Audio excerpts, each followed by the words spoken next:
ರಾತ್ರಿ ಅನ್ನ ಉಳಿದ್ರೆ ಏನಪ್ಪ ಮಾಡಬೇಕು ಅಂತ ಯೋಚನೆ ಮಾಡ್ತಿದ್ರೆ ಮಿಸ್ ಮಾಡಿದೆ ಈ ಬೋಂಡ ಮಾಡಿ ತುಂಬ ರುಚಿಯಾಗಿರುತ್ತೆ. 1 ಕಪ್ಪಷ್ಟು ರಾತ್ರಿ ಉಳಿದ ಅನ್ನ, ಸ್ವಲ್ಪ ಹಸಿ ಶುಂಠಿ, ಈರುಳ್ಳಿ, ಹಸಿಮೆಣಸಿನ್ಕಾಯಿ, ಕೊತ್ತಂಬರಿ ಸೊಪ್ಪು, ಹಾಗೆ ಕರಿಬೇವು ಸೊಪ್ಪು, 1 ಕಪ್ಪಷ್ಟು ಹೆಸರು ಕಾಳು ಮೊಳಕೆ ತೆಗೆಸಿದ್ದು, ಹಾಗೆ 1 ಕಪ್ಪಷ್ಟು ಕಡಲೆ ಹಿಟ್ಟು, ಹಾಗೆ ಅರ್ಧ ಕಟ್ಟಷ್ಟು ಪಾಲಕ್, ಹಾಗೆ 1 ಟೀ ಸ್ಪೂನಷ್ಟು ಬಡೆ ಸೋಂಪು, ಅರ್ಧ ಟೀ ಸ್ಪೂನಷ್ಟು ಕಾಳು ಮೆಣಸು, ಅರಿಶಿನ, ಖಾರದ ಪುಡಿ, ರುಚಿಗೆ ತಕ್ಕಷ್ಟು ಉಪ್ಪು, ಸ್ವಲ್ಪ ಗರಂ ಮಸಾಲ, ಇದನ್ನೆಲ್ಲ ಹಾಕ್ಕೊಂಡು ನೀರು ಸ್ವಲ್ಪ ಕೂಡ ಹಾಕ್ಕೊಳ್ಳದೆ ಇದನ್ನು ಮಿಕ್ಸ್ ಮಾಡಿಕೊಂಡು 1 ಟೇಬಲ್ ಸ್ಪೂನಷ್ಟು ಕಾದಿರುವ ಎಣ್ಣೆನ ಹಾಕ್ಕೊಂಡು ಈ ರೀತಿ ನೋಡಿ ಬೋಂಡ ಶೇಪಲ್ಲಿ ಮಾಡಿಕೊಂಡು ಕಾದಿರೋ ಎಣ್ಣೆಲಿ ಹಾಕಿದರೆ ಸ್ವಲ್ಪ ಗೋಲ್ಡನ್ ಕಲರ್ ಬರೋ ತನಕ ನಿಧಾನಕ್ಕೆ ಮೀಡಿಯಂ ಫ್ಲೇಮಲ್ಲಿ ಇದನ್ನು ಫ್ರೈ ಮಾಡಿಕೊಂಡ್ರೆ ಬಿಸಿ ಬಿಸಿ ಹೈ ಪ್ರೋಟೀನ್ ಬೋಂಡ ರೆಡಿ ಆಗುತ್ತೆ. ತುಂಬ ರುಚಿಯಾಗಿರುತ್ತೆ. ಟೀ ಟೈಮ್ ಸ್ನ್ಯಾಕ್ಸ್ ಅಂತ ಕೂಡ ಹೇಳ್ಬೋದು.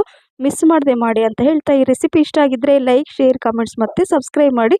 ಹಾಗೆ ನಿಮ್ಮ ಫ್ರೆಂಡ್ಸ್ ಮತ್ತು ಫ್ಯಾಮಿಲಿ ಕೂಡ ಶೇರ್ ಮಾಡಿ. ಮತ್ತೆ ಸಿಗ್ತೀನಿ. Thank you for watching. Bye. Take care.